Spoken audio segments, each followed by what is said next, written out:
The last time I spoke to you, it was Christmas time, and we heard the wonderful story of how God sent his son Jesus into the world to live as a human baby. But when the last shepherd returned to his flocks, what happened next? That's what we're going to look at today. Now, our house is full of a lot of things, especially books, and we have a whole collection of biographies, stories of the lives of famous people. I brought a few to show you today. I've got a biography of a saint, of a Russian spy, of an American president,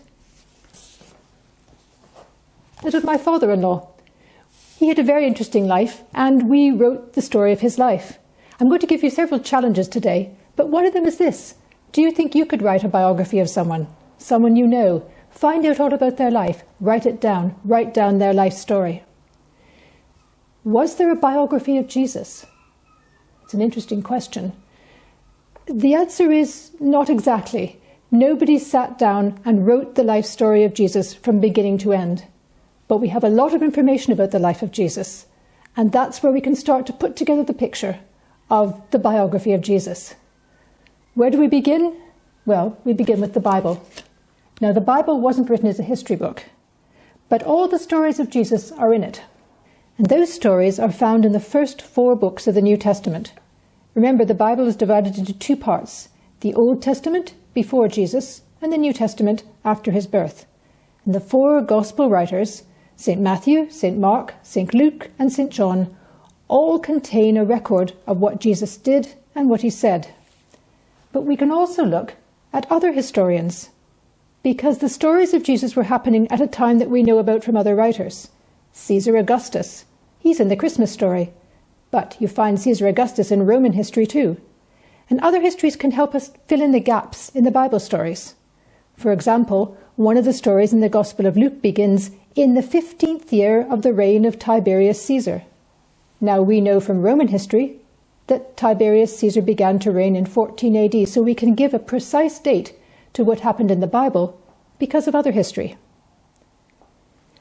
Now, in most biographies, there's a pattern.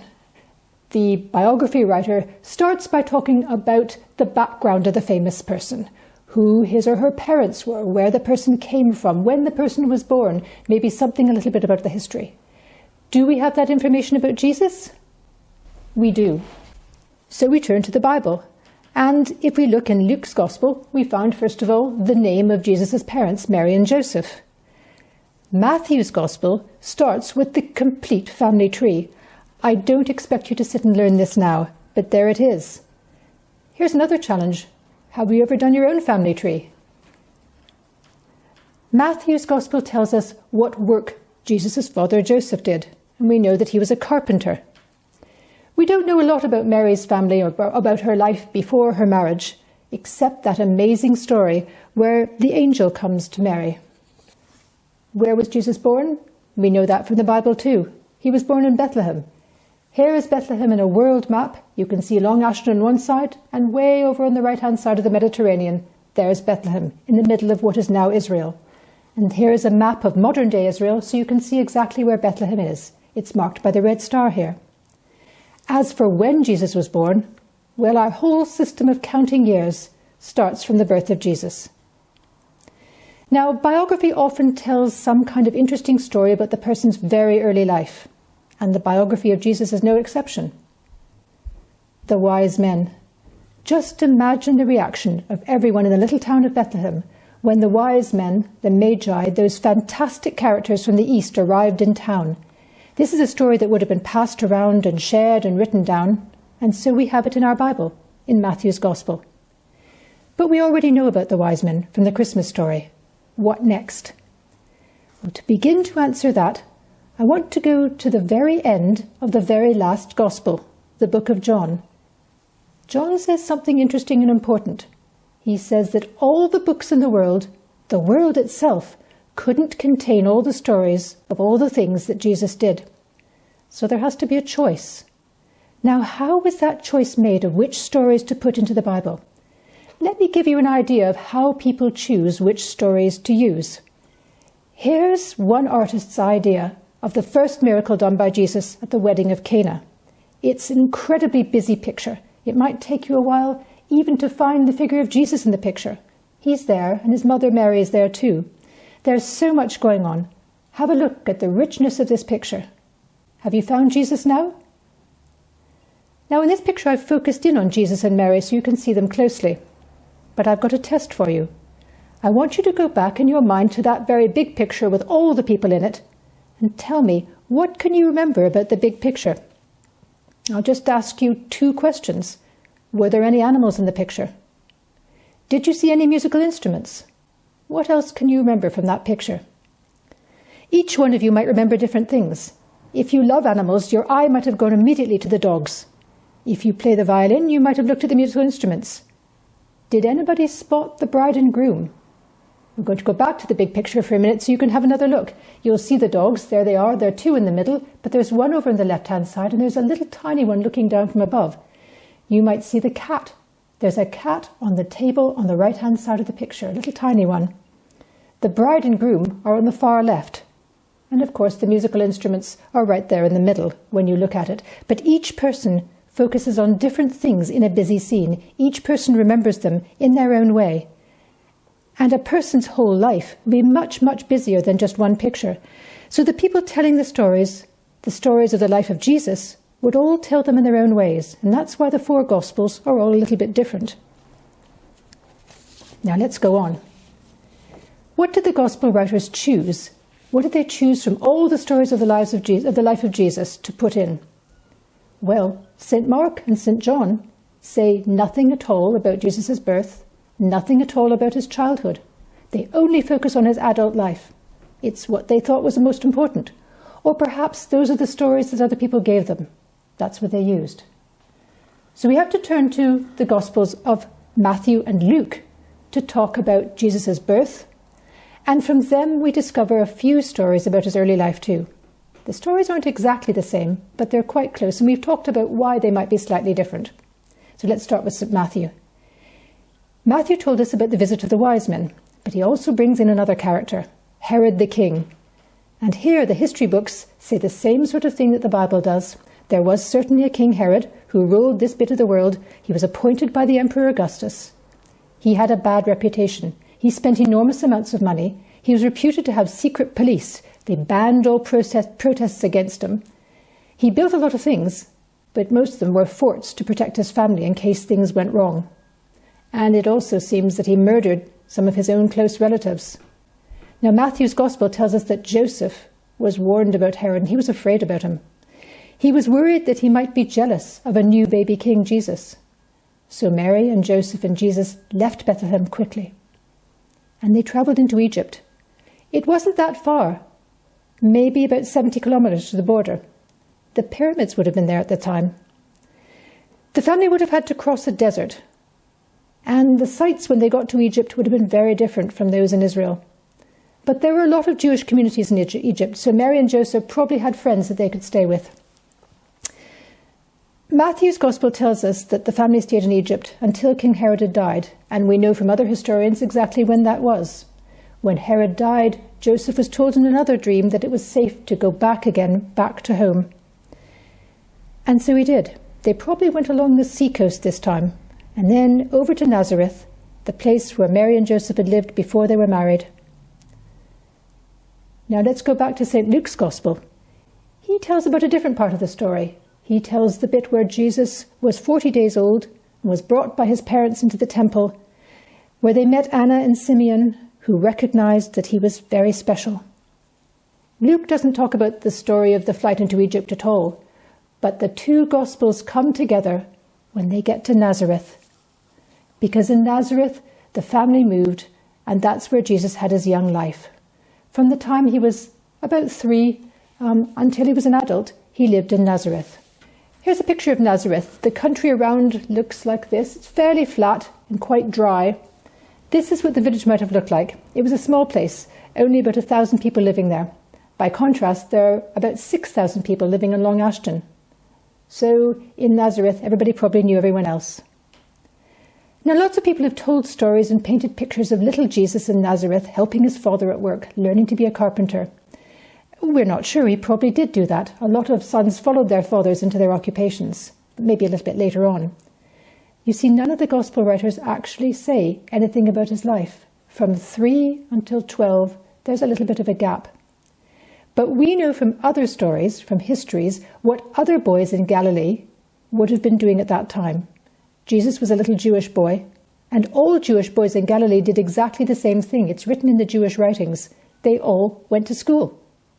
This is a modern Jewish school, but the traditions carry on, and there were rules and advice in those days about learning, so that we can be quite sure that Jesus did what the other little boys did. They started school at about 5, so it's not that different from now. There are some differences. In those days, only boys went to school. They went to school 7 days a week. 6 days a week they learned new things, and on the 7th, the Sabbath, they had a chance to go over all the material they'd learned and put it all together. And they learned one thing and one thing alone, and that was the Torah. Now, the Torah is the name for the Jewish scriptures, the first 5 books of our Bible: Genesis, Exodus, Leviticus, Numbers, and Deuteronomy.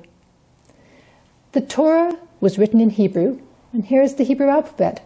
You read Hebrew from right to left, so it's the opposite from our reading. And you can see on the right-hand side here, the first 2 letters, Aleph and Bet. Sounds a bit like alphabet, or like our A and B. Here you can see the word for God in Hebrew. They used the consonants only. They would write it, but they would never say it. That's what it looks like. So the boys started school at 5, and they continued until they were about 12. And the way they learned was to memorize. They memorized and memorized the whole thing from beginning to end. They would walk around outside murmuring it to themselves. They had little memory games to help them to remember it. We don't do this in Sunday school much, and nor did I when I was at Sunday school. We didn't do much learning of the Bible. But I asked David, and he said that he'd had just a little bit of this when he was a boy. And all these years later, he still remembers it. And you have to remember the actions as well. The sword of the Spirit, which is the Word of God, Ephesians 6:17. You see, it sticks. Maybe we should try this. Not necessarily the whole Bible, but maybe just a little bit. Perhaps you could choose one psalm. I've given you as an example here, the 23rd Psalm. It's one of the world's favourite ones, one of the best known psalms, and perhaps you'd like to try learning it by heart. One of the ways you could do it is to learn it as a song. That could help you remember it. And there are several really nice tunes of the 23rd Psalm. If you want to look them up, you could probably find one that you like. So there's an idea of something you could do. So we talked about school. What else about Jesus? What about his home life? We haven't even considered the rest of Jesus' family. Did Mary and Joseph have other children? Well, they're not described in a story, so we don't know exactly their ages or how many there were exactly. But they are mentioned later on when Jesus is an adult. So someone is speaking to Jesus and says, "Your mother and your brothers are waiting." Brothers. He must have had them.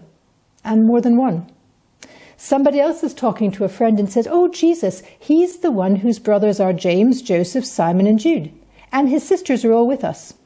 So we've got the names of 4 brothers and sisters. That means at least 2, maybe more. So it's very likely that Jesus lived in a normal size of family for the time with lots of children, because he came into the world as a normal child. Now, here's a question to think about.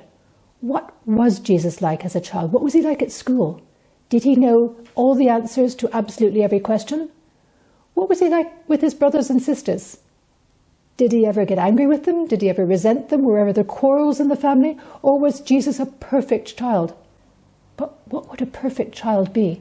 That just doesn't seem to work. It seems to me that if Jesus came into the world as a normal child, in a normal family, in a normal place, then he probably lived a normal life. We know as an adult, Jesus felt things. He felt them very strongly. There's no reason he wouldn't have felt them as a child as well. You probably remember the hymn, "Away in a Manger." And I've always wondered about the line, "The little Lord Jesus, no crying he makes." Because babies cry. They cry because they're hungry. They cry to communicate. I think Jesus would have cried quite a bit as a baby. I think you might not have noticed very much difference, although as Jesus got older, it became more apparent, and more apparent in a particular story that I'm going to tell you now. It's a story that happened when Jesus was 12. Now here's the map again. Every year, Jesus' family and lots of their friends would have travelled in a large group up to Jerusalem for the Passover festival. This is Jesus making the journey when he was older, but everyone did it every year. The paths would have been busy with all the different groups. It was probably a real adventure for them. They all set out, they got to Jerusalem, they celebrated the feast. There was a lot of activity and many, many people. Then at the end, they all returned home. Mary and Joseph were probably part of a big group. Jesus was 12, so he might have had friends, cousins, and his brothers and sisters to be with. It was only at the end of the first day's journey back home that Mary and Joseph noticed it. Jesus was missing. Have you ever been lost? For a parent, it's the most terrifying experience to think that your child is missing. Mary and Joseph would have been frantic, and so they were in the story. They left the group, they turned around immediately, they went back to Jerusalem and searched, ever more anxious, trying to find Jesus. He was only 12 and he'd been missing for 3 days. And then they found him. And they found him in a surprising place. He was sitting in the temple, discussing the Holy Scriptures with all the most learned men there, listening, asking questions. The men sitting around him were amazed at his understanding and his answers to the questions they asked. Mary and Joseph were shocked to find him just sitting there. They were probably extremely relieved to know he was alive and well, but they were probably also rather angry. And they spoke to him. They said, "Why have you treated us like this?" Mary asked, "Didn't you realize your father and I have been waiting for you for 3 days, looking for you all this time?" Jesus answered them very simply, "Why were you looking for me? Didn't you know I must be in my Father's house?" You see, I think Jesus was beginning to realize that he had a father on earth who loved him, that's Joseph, but his Father in heaven was the one he would have to follow in the end. But for now, Jesus returned with his parents, and the Bible tells us he obeyed them. He stayed there. He did what he was meant to do. It wasn't time yet for him to take on his adult responsibilities. And Luke ends the story this way. He said that Jesus increased in wisdom and years, and in God's favour, and in the favour of people on earth. Now we believe that Jesus was completely human and completely divine. And in the stories of Jesus as a child, we see a little glimpse of his godliness, and so did other people. The wise men saw it. That's why they brought him the gold and the frankincense and the myrrh. The leaders in the temple saw it, in their amazement at the way that Jesus, when he was only 12, was answering these very adult questions. And Mary noticed, and she pondered these things in her heart. But when we look at Jesus as a child, we can see a child who we can follow too. A child who lived in a family, was loved and loved them, who obeyed them, who didn't always understand them and they didn't always understand him, but who was growing and studying and learning. We see somebody who knows, like we do, that he has a family here on earth, but he also has a heavenly Father who he must follow.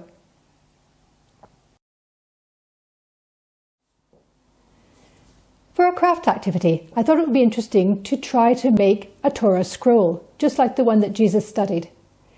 Here's a picture that shows you some modern Torah scrolls. You can see how enormous they are and the elaborate cases that are made to carry them around. They're really revered. Now, we can't do anything that elaborate, but here are some examples of some Torah scrolls. I've got 3 different methods that you might like to use to make one of your own. So we'll start with something fairly simple, and this is just a scroll that you could hang up somewhere in your house with perhaps a Bible verse written on it. And to make that, all you need are the 2 rollers. I've made them out of rolled up pieces of paper covered in gold. And then you need a big piece of paper in the middle, and then of course something to write it on. So that's the easiest one. And the scrolls are always rolled up at both ends. One from the top and one from the bottom. So that's one method. This one's a little bit more elaborate. Now we've made a Torah from some broom handles and some little knobs at the end. We've painted them gold. And then we've got some actual Hebrew writing in the middle. Again, they roll up from both directions. But like the real Torahs, we've made a case for this one. We've made it out of material. It's quite easy to do. You can just sew up 2 pieces like this, and then you can decorate it any way you like, including the Star of David, the traditional Jewish symbol. So that's the case, and the Torah would be kept in there for safekeeping. And the third way of doing it is the easiest. It makes a little mini Torah, just a little one like this. And that's the one I'm going to show you how to make now. All you need, 2 pencils to be the rollers. You need to cover the pencils in foil. So just wrap the foil around the pencils. Then you need a piece of paper. 1 single sheet of A4 can be cut into 2. And that's what I've done for this one. So you cut the paper into 2 and attach it to the rollers. Now we need to see if we can roll them up, so we make them very, very tight. Hope I can do that. Roll them from both ends, one in the left hand, one in the right hand, until they meet in the middle. And hopefully they're going to go into my little Torah case that I've made here. Ah, there we go, with just the ends sticking out. For the Torah case, you'll need the inside of a kitchen roll or a loo roll, maybe 2 loo rolls. And you can cover them the way I have with blue paper. You can decorate them with a little bit more foil, and that's fairly easy. Just tape it together at the back. But the really important thing is, what are you going to write on your Torah? You can write some Hebrew letters, and I've shown you how to do that. Or you can write something like the 23rd Psalm that I suggested that you learn. Write it out, keep it safe, and by making your own Torah, you'll be following the same tradition that Jesus followed when he studied the Hebrew Scriptures when he was a boy.